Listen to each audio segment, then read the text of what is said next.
Assalamualaikum warahmatullahi wabarakatuh. Salam sejahtera untuk kita semua. Semoga kalian yang menonton video ini diberikan kesehatan ya guys. Oke, kali ini saya akan menceritakan kisah nyata dari kejadian misteri yang terjadi di kota Bandung. Kisah ini menceritakan tentang kontrakan tua yang angker yang dialami oleh seorang wanita yang bernama Sarah. Dalam kisah ini, Sarah menceritakan kejadian misteri yang dia alami. Kisah ini kisah nyata yang dialami oleh Sarah sendiri. Untuk lebih jelasnya, kita dengarkan cerita ini. Selamat mendengarkan. Sarah adalah seorang wanita yang sekarang tinggal di kota kecil Jawa Barat. Ia harus pindah ke kota kembang itu untuk menuntut ilmu di salah satu universitas ternama di sana. Saat pindah ke Bandung, Sarah pergi bersama ayahnya. Ayahnya mengantarkan Sarah ke rumah kontrakan yang akan dihuni Sarah selama menuntut ilmu.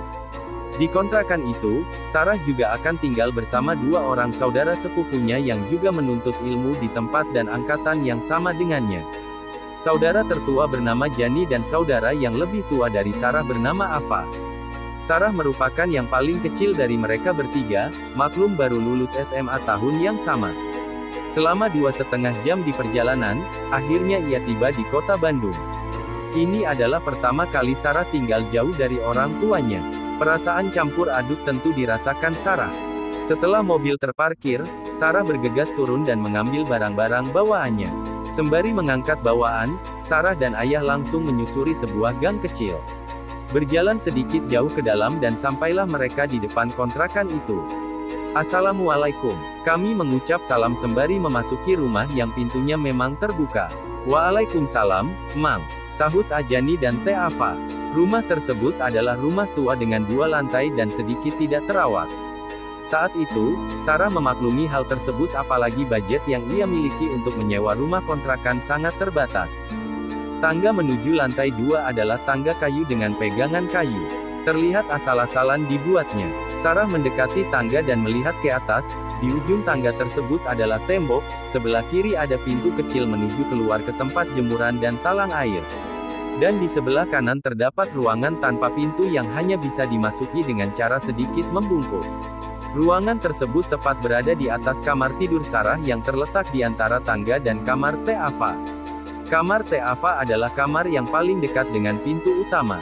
Jani lebih memilih kamar paling ujung di dalam, sekitar 3 langkah dari tangga tepat di seberang dapur yang merupakan akses menuju satu-satunya kamar mandi di rumah itu. Terdapat ruangan kosong yang cukup lebar di depan kamar Sarah dan kamar Teh Ava dan ruangan ini nantinya akan jadikan tempat berkumpul dengan alas karpet lusuh. Lebih lanjut, Sarah langsung membenahi barang-barangnya di dalam kamar baru. Ada beberapa noda lembab di dinding berwarna coklat dan sebagian terkelupas. Pantas saja terasa dingin, memang lembab, pikirnya. Tapi sudahlah, tempat ini lumayan nyaman. Sore pun tiba, ayah Sarah pun berpamitan untuk pulang. Dengan berat, Sarah melepas kepergiannya karena tak tega membayangkan penghuni rumahnya hanya tinggal ayah dan mamahnya saja. Perlu diketahui, kedua kakak Sarah sudah memiliki kehidupan masing-masing di luar kota. Tentu sebagai anak bungsu merasa berat untuk meninggalkan orang tuanya.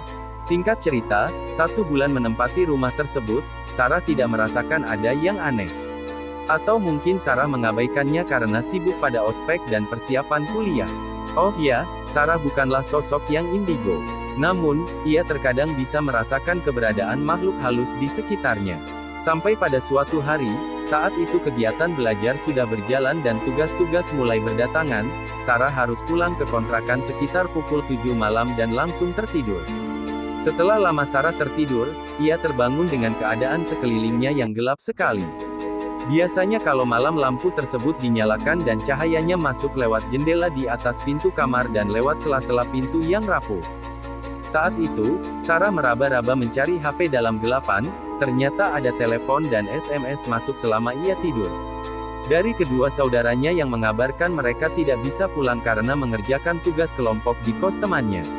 Yang berarti, Sarah harus sendirian di kontrakan. Saat Sarah melihat jam, ternyata saat itu sudah pukul 2 malam. Ia sedikit merinding dan berusaha tidur kembali, tapi kantuknya sudah hilang. Jadi, Sarah memaksakan untuk menutup mata dan pikirannya melayang ke sana kemari. Seketika ia teringat, bukankah saat pulang tadi ia membuka pintu utama dan langsung menyalakan lampu ruang depan. Sarah sangat ingat betul jika ia langsung masuk kamar, ganti baju lalu tertidur. Dia tidak memadamkan lampu itu, bahkan lampu itu selalu menyala setiap malam dan menjadi satu-satunya sumber cahaya di malam hari. Lalu kenapa sekarang padam? Sarah hanya bisa berusaha tenang, dan memastikan ingatannya. Saat hendak bangun dari tidurnya dan menyalakan lampu kamar, tiba-tiba Sarah mendengar suara lirih sekali dari balik pintu kamarnya, hihihihi. Dek, detak jantung Sarah saat itu serasa berhenti. Seketika ia mengurungkan diri untuk berdiri. Sarah hanya duduk di atas tempat tidur sambil memegang erat selimut. Sarah diam dalam posisi waspada, ragu antara yakin mendengar suara tawa dan berusaha meyakinkan diri sendiri bahwa ia hanya salah dengar. Ia terus berusaha fokus, tapi yang didengar hanya hening. Pelan-pelan Sarah kembali ke posisi tidur.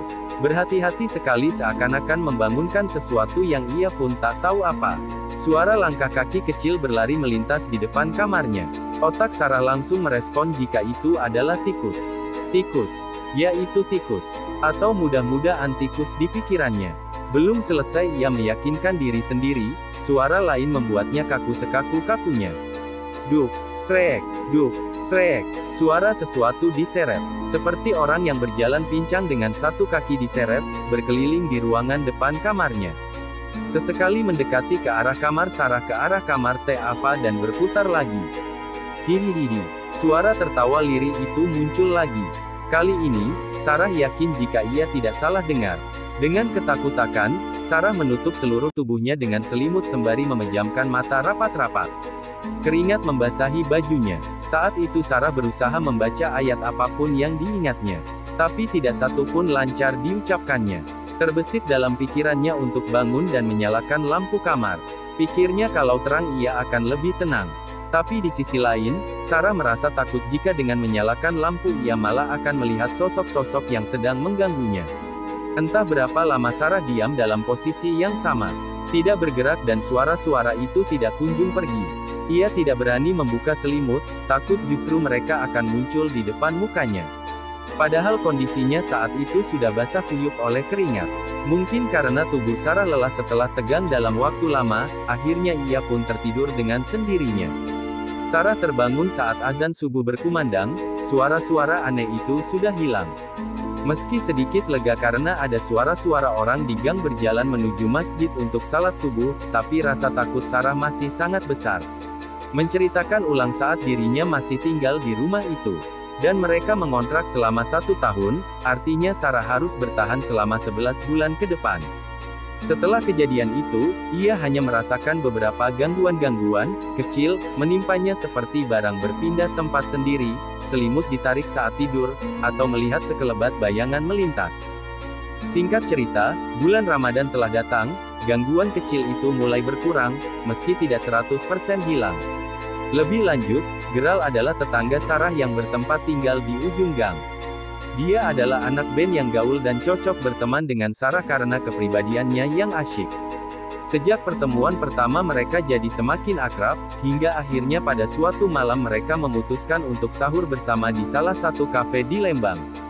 Geral jemput jam 9 ya, Nong. Ucap Geral sebelum menutup telepon. Nong adalah panggilan Sarah dari Geral. Rencana sahur malam ini hanya akan ada mereka berdua karena teman-teman yang lain tidak bisa ikut. Tak masalah, bagi mereka suasana alam terbuka dan hawa yang dingin adalah favorit mereka.